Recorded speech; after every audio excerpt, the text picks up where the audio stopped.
Hi, all. Welcome to the Simple Doesn't Mean Easy podcast. We are here every week working at simplifying things in our lives one day at a time, one simple step at a time. I'm your host, Michelle Visser, and today's episode is going to be holiday focused again. Last week, we talked about 5 ways to be more intentional with the holidays and keep things simple as well. Lots and lots of great things. 5 makes it sound like there were literally just 5 tips, but there were lots of tips in there. So go back and catch that if you missed it. I think you'll be encouraged, and I think there will absolutely be at least a few things that you could potentially change your holidays by thinking about some of these things.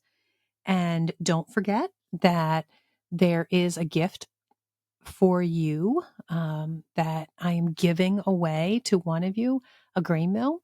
And I also have put together a whole list of things that I am considering gifting or am gifting to friends and family this year to keep things intentional.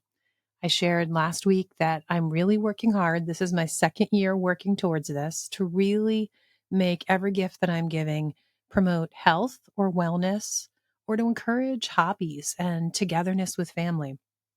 So I put together a whole long list of ideas, every price range, every type of person and interest. I think you're going to find covered on this list. Lots of great stuff that I personally use and love and that I love gifting. So soulyrested.com/holiday, and you'll see what I'm talking about. If you want inspiration, you need stocking stuffers, you need a gift for the grandkid, you need a gift for a coworker. It's all covered there. soulyrested.com/holiday. And make sure you scroll to the bottom while you're there and make sure you enter the grain mill giveaway that's going on until December 10th. Before we dive in, I have an update for you. I think you might remember, if you've been following for a while, I've been sharing about my new oven. The craftsmanship is mind-boggling. The beauty is insane. But I've now been using it for a few months and I wanted to give you an update. I love everything about it. The burners, it's just so amazing how fast they heat, how fast they cool, how I can know in an instant glance, not only what burners are on, but what temperature they all are, like what height of temperature. And I love that I now have a dual oven. I've always wanted a dual oven, but I love that one's small and one's larger. We've used the rotisserie for our Thanksgiving turkey, and it turned out so juicy and delicious. Guys, I love my new oven. It's just amazing. Go to soulyrested.com/cook, COOK, if you want to see the exact model that I have that I am seriously pretty much in love with. And I would love it if you reach out to Ilve and you have questions, you want to even custom design your own oven.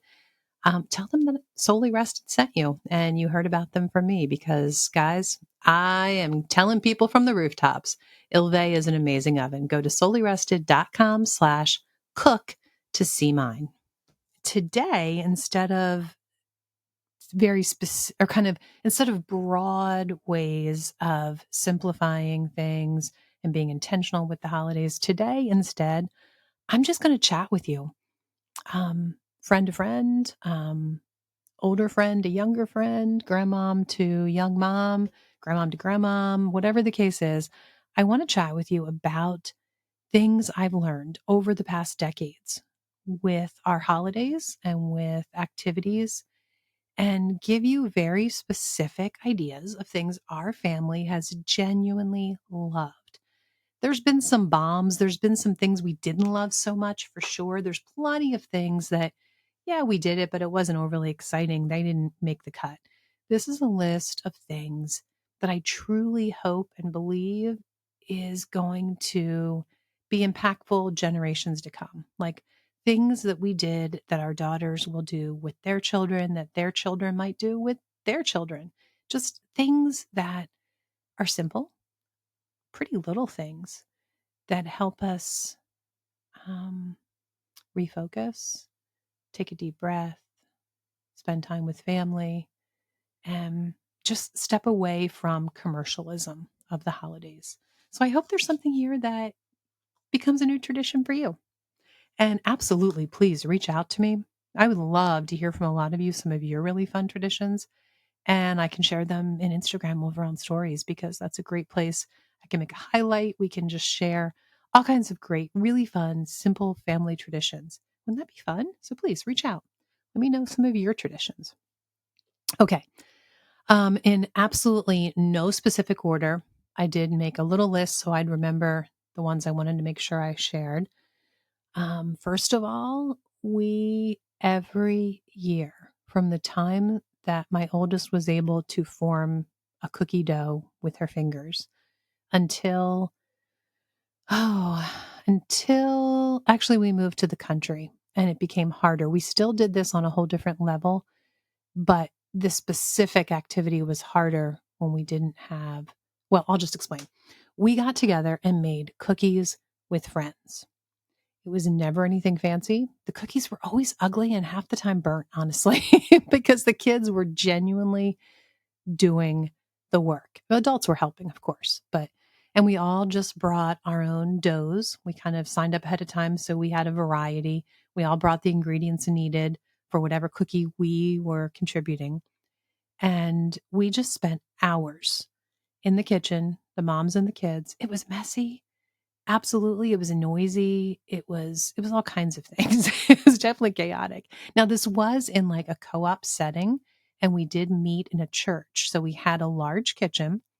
And even though we had like, I think it was like 150 kids in our biggest year, we were able to rotate them. Like by the hour, we could rotate them to different things. So they weren't all in the kitchen for 4 hours straight, but they would come into the kitchen. Then they would go on to the, what did we call it? Presentation, um, workshop, class, get together, where they would put together the baked cookies onto trays and wrap them and make them presentable. And then we had a room where they were working on crafts. And then we had a room where they were working on music.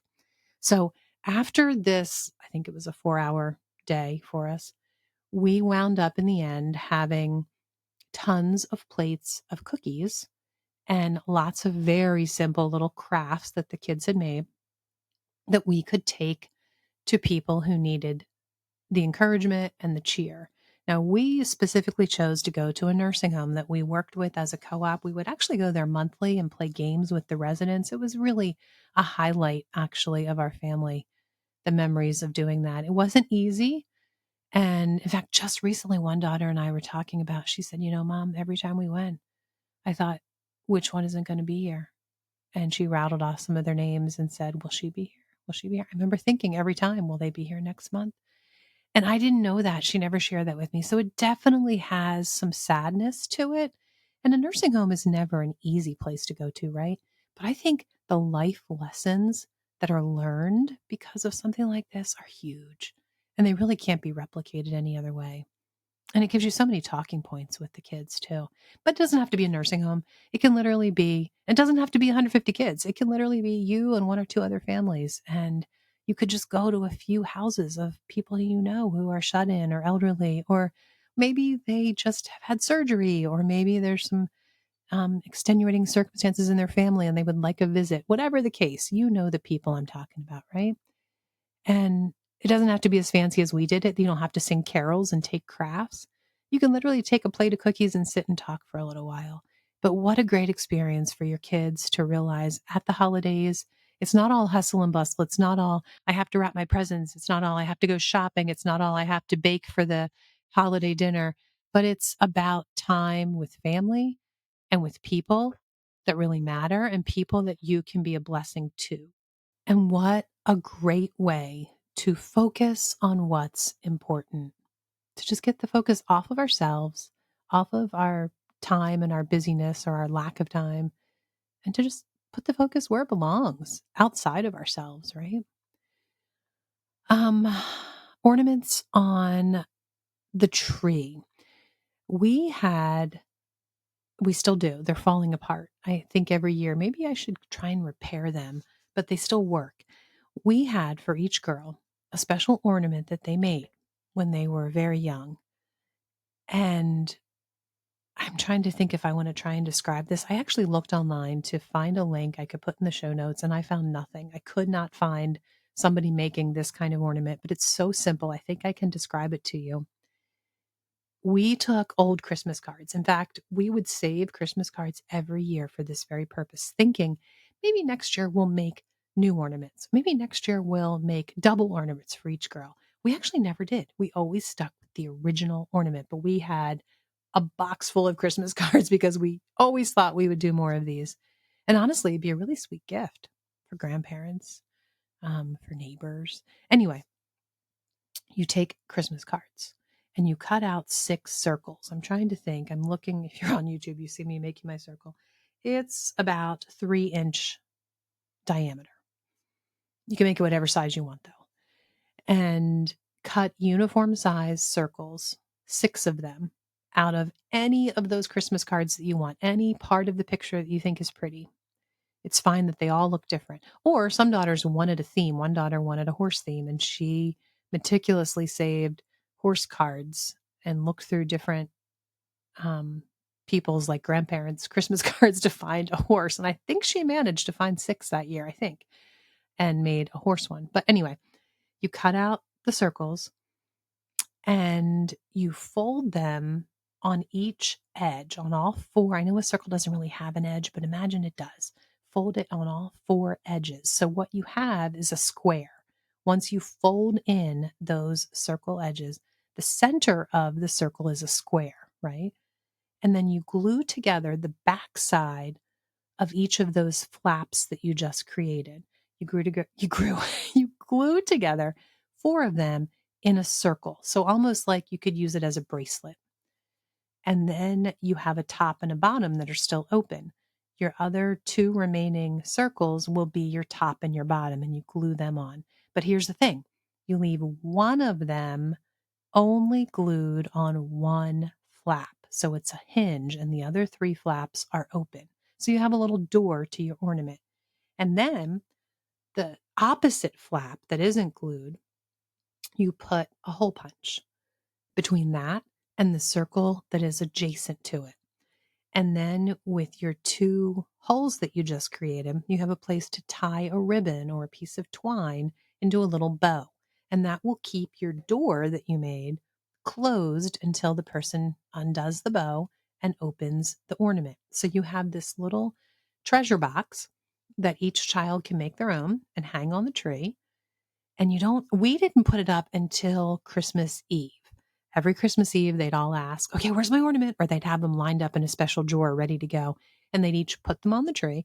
Funny enough, they always would put them right in the front, right at eye level. Like, don't miss this, Mom. Okay. It's right here. And then I would fill them. It was always something different every year that I would put in it. Could be lip balm, could be a little thing of lotion, could be dollar bill, could be stickers, gum, mints, anything. And I'd fill them, all 4 would get the same thing. And then I'd hide them on the tree. And I wouldn't put them in the obvious places like they did. I'd literally bury them in the tree, put them around the back. And Christmas morning, one of the first things, I'll tell you the other thing in a second, that they would do is look for their own ornament to get their treasure. But we also had a pickle on the tree. My maiden name is Koskamp, and I am German. 4 generations ago, my great-great-great-grandfathers came from Germany to build the canals running through the Maryland, West Virginia area. And so I am very German. And I do have other things, of course, because that's just my dad's side. But with a name like Koskamp, I'm German. And it is a German holiday tradition, which I never knew. My dad didn't know this. It was never something his family did. But when I first heard about a pickle, and I'm like, what is that? Why do people do that? And I looked it up and I realized it was a German heritage thing. I thought, very cool. So that year we started doing it. And the tradition is that you hide a pickle on the tree Christmas Eve. And the first thing Christmas morning, the first child who spies the pickle gets a special treat. I believe they used real pickles originally when this tradition started, but we have a little green glass pickle. And over the years, a few different daughters have given me more. So we actually have 3 pickles now. Well, actually, I inherited one from my mom. Another daughter gave me one, and she gave it to me because it's so tiny. It must be an inch long. I mean, like, talk about quite a feat to find that little green 1-inch long pickle on the tree. So now we have 3 that we hide, but it used to be we only had 1, and that was something that was unique to each year. Like with the boxes, I made sure every girl had the same treat in it. And with stockings, everybody got the same things in it just because there was no, I don't know, competition or what'd you get? Everybody got the same in those things. And then their gifts were all very unique to each of them. So those were, of course, different. But for the pickle, only one person got it. And it never seemed to be a problem. It became very competitive, especially as teens and adults. How competitive they can be about the pickle is kind of fun. And I will say one daughter, typically, I would say 7 out of 10 times, maybe 6 out of 10 times, one daughter out of 4 was the winner. She has an eagle eye and she was very talented at finding a pickle on the tree. But it never seemed to be like, an issue or something to be sad about because it was the first thing in the morning and there's so much to be happy about. So even when they were young, looking back, I'm kind of surprised it was never an issue and there was never like crying or sadness, but there really wasn't. It was always a fun tradition that I don't know. I hope my daughters continue because it was fun. Everybody really liked it. I want to take a quick pause and talk about fireplaces. We all love, am I not right? The romance of a fireplace, the crackling fire, and it's just so nice to gather in front of it. But we also know fireplaces are so inefficient and send heat right out the flue. Well, I have found a company that can offer you something very similar to our very efficient fireplace and beehive oven that we have in our old farmhouse kitchen. And with this particular setup, you can literally heat a 2,000-foot home with 2 cords of wood or less a year, having a fire every day, all winter long. When I heard that alone, I knew I had to reach out to this company and find out more about it because I wanted to share it with you. Guys, they even have beehive ovens with the fireplaces, just like a setup similar to our old farmhouse. You can bake brick oven pizza, you can make breads, and you can do that all winter long. Even if you're not remodeling, go take a look because you can add these amazing romantic fireplaces and beehive ovens in pretty much any room. Go check it out at solelyrested.com/cook, COOK.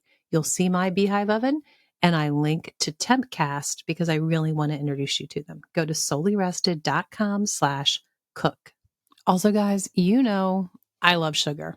We go to a lot of trouble to make our own all natural sugar because we don't want it bleached or highly processed.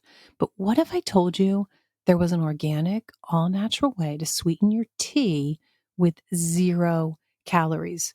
You do need to be using loose leaf, but you really should ditch the bleached tea bags anyway if you're still using them.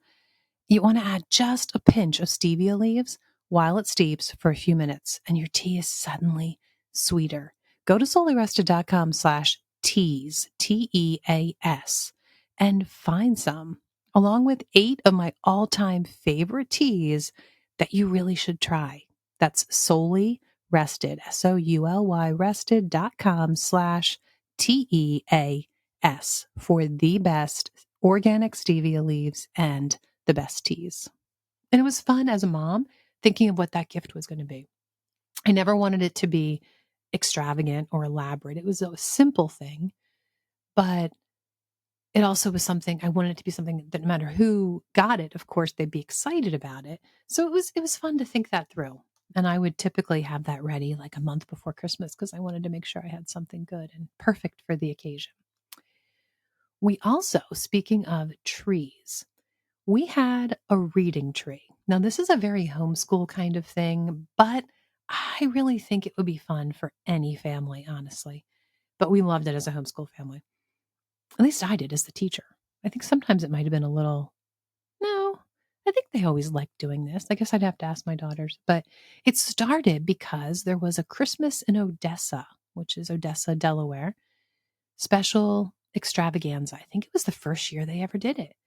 And they invited families to decorate a tree at this beautiful historic house that was decorated, I believe, Victorian time. Beautiful.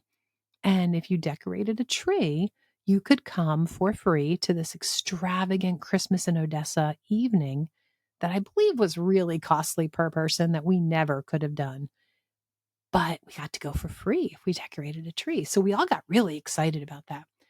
And I'm trying to remember, was it always, I think it was always a book, but maybe that was just what our family did. Or maybe just the first year was a book. I'm not positive about that. The girls would remember, I'm pretty sure.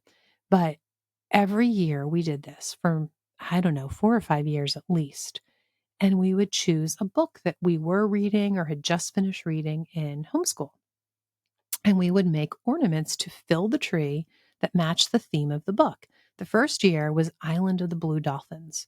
And man, did we have some really cool, is her name Karana, I think? We even had a little felt sewed Karana. And we had, of course, lots of origami dolphins. I don't know why I'm forgetting all the other stuff. We had seashells, of course, a lot of seashells, but it was really fun. And it was fun to think about the book and think about what would be a neat ornament to go along with the storyline or with one of the characters or with part of the plot development. And it was a really neat way to do a book report.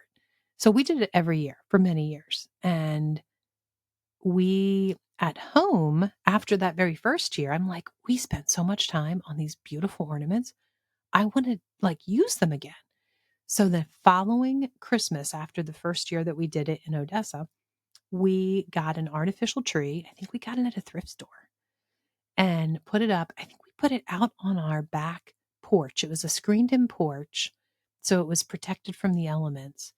And it was pretty to see the lights at night, even though we couldn't see the ornaments at night. But whenever we looked out the back, it was just really pretty. So we loved that. And the only problem was it was a full-size tree, and we had done a small tree at the display in Odessa. Well, the next year we knew we had too many ornaments for a small tree, and we started doing full-size trees.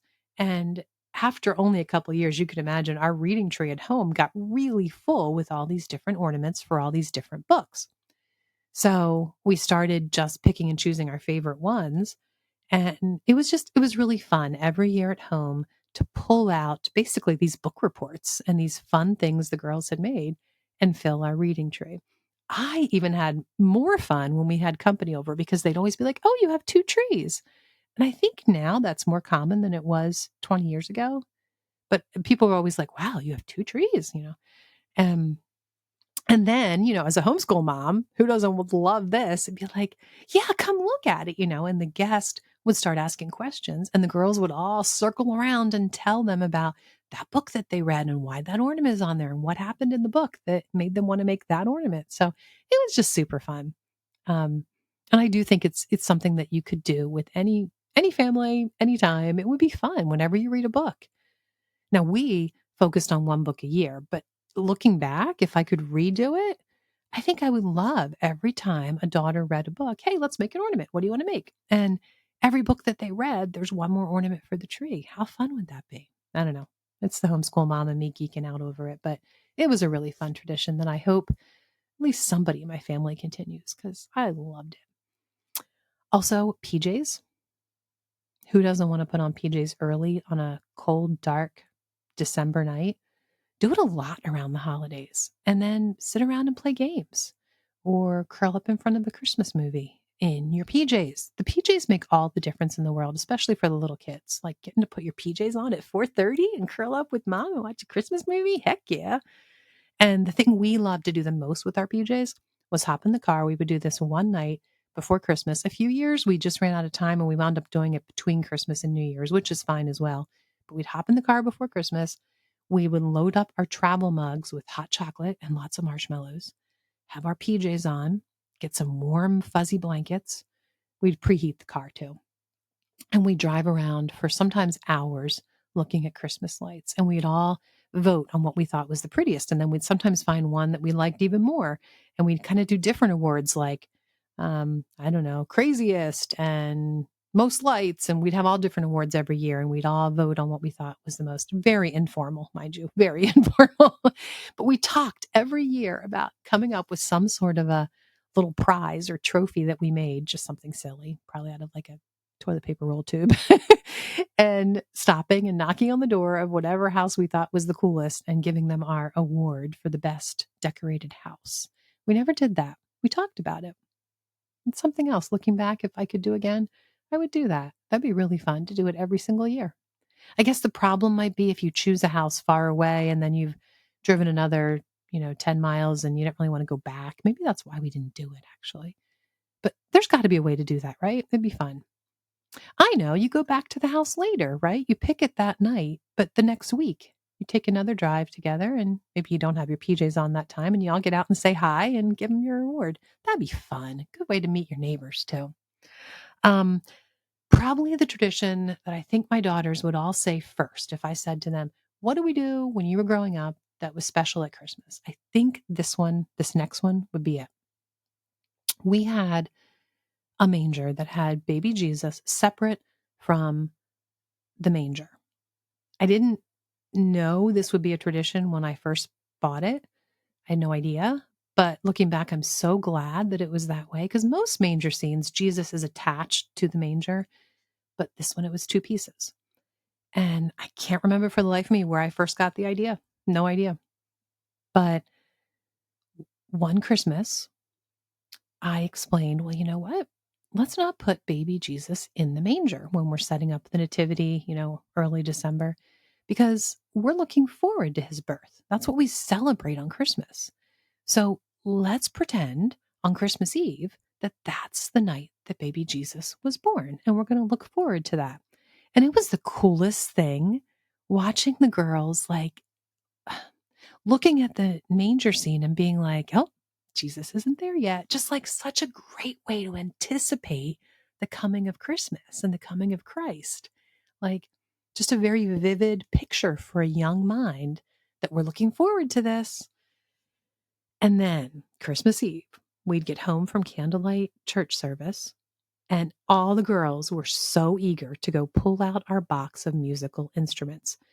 Now, we were a homeschool family, so that might be one reason to have a whole box of kids' musical instruments. But I also was a storyteller, a professional storyteller, and I would take instruments whenever I did a large story time, and all the children would be able to pick an instrument and we would sing and, march or do different activities.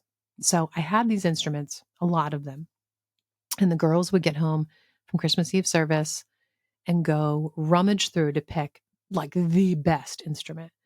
And then we would do a march. I don't remember why this happened the first year either, but we marched around the house through the living room and the dining room and the kitchen and the family room and back around to the living room again and again, playing their little instruments as loud as they could and singing boldly the lyrics to Go Tell It on the Mountain.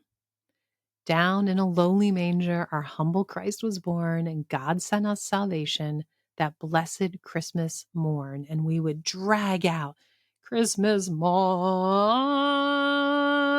and then we dive into the chorus. Go tell it. I'm not going to sing for you. You know the song. I won't torture you with my singing. But it's just so sweet looking back in my mind's eyes. Like, I'm really, really glad that we didn't record everything back then. I think now we record everything. I do on my phone. I record too much. I mean, I'm glad that we didn't have the video cameras. And if we did, it was really big and it was like kind of heavy and it was a pain, and the quality was so bad anyway. But I kind of wish this is one of those moments I wish I did have recorded. Don't get me wrong. We had family videos. Of course we did, but it wasn't something we ever thought about pulling out at this moment. And it's a treasured memory for me. The girls just so happy and in their Christmas dresses and with their instruments and being so loud. And my girls were very quiet and they were just so bold, belting out this song. It was good. It's good for my soul. Makes me happy just thinking about it now. And then after singing Go Tell It on the Mountain, We put our instruments back away, and I would pull out baby Jesus. I always had him somewhere ready because I knew the girls would be so eager when we got home from church that this was the most important thing. And we actually, in our nativity scene box, we kept a list and kept track of what girl did this special deed the previous year. And we went in order of age. And a few years, I'm so glad we had that list because there were a little bit of bickering, a little bit of arguing over who gets to put baby Jesus in the manger, which, I tried to explain to them. This is not a good thing to bicker over. Not that anything's good to bicker over, but anyway, we had our list. We always went back to it. We always checked it off when each girl did it. And I remember when Haley, my youngest, she had to climb up on the piano bench to get up to the piano where we put the nativity scene that year in our living room. And she was like teetering, and we put the flap down really quickly so she wouldn't step on the keys of the piano, or put her knee on them. And she's just really carefully lifting Jesus into the manger. And I'm going, if the manger breaks, if it all comes tumbling down, it's okay. Glue will fix it. I'm telling myself, relax, let her do it. And of course, she was so ginger and felt so honored that she got to do this year, that nothing got broken. Although I will say Jesus did break quite a few times. We definitely did have to glue baby Jesus. But I don't think he ever got broke in the act of putting him in the manger, because that would have been very sad. Anyway, that was a special memory. And we had an Advent wreath. Is that the last thing on my list? It is. That every night in the month leading up to Christmas, somebody got to light a candle. We kept track of that too, and they each took turns. And lighting a candle to a little one, woohoo, such a big excitement. And then just as exciting, I think, was the snuffer. We had a candle snuffer that they loved pulling out. And we kept track of who got to do that too, because we had to be fair. Everybody had to get their turn. But anyway, whenever we lit the candle, we would have a verse written on a ring of a countdown chain, tear off the ring for that day, and someone would read the verse for that day. We kept it very, very simple. I know there's a lot of great Advent reading things out there. And as the kids got older, we did do a little bit more. But I always wanted it to be something we look forward to. And I never wanted it to be, oh, now that, it's time to eat dinner, we got to sit here for 20 minutes and listen to mom read. Like, I never wanted that. I always wanted it to be exciting. So it would just be a simple verse. We would talk for a minute or two about that verse and pray. And that was it. Kept it simple. But it always made sure at least once a day we were focused on the real meaning of the holidays and all the bustle going on around us. So that is my list. I am positive as soon as I hit the stop button for recording, I will think of 3 more things that I definitely should have shared. But for now, that's my list. Maybe another year I'll share more things. But I'm not kidding when I said in the beginning, please reach out to me and tell me some of your special traditions. Simple and tiny little things are awesome. Can't be too small of a tradition. I'd love to know, and I would love to share it with my audience. So I think I'm looking if there's anything else I had to tell you. Well, I should remind you, if you'd like to make your gift giving more meaningful this year, if you'd like to promote health and wellness and encourage hobbies, encourage family togetherness, that's entirely what my gift guide is all about. Go to soulyrested.com/holiday and make sure you scroll to the bottom and enter to win a grain mill. I would love for you to bake fresh flour cookies for Christmas this year. So don't miss that. soulyrested.com/holiday, HOLIDAY. And remember, guys, it's easy to forget how blessed we are to live this life. So enjoy the simple, everyday efforts. It's not easy, but it's a very good life.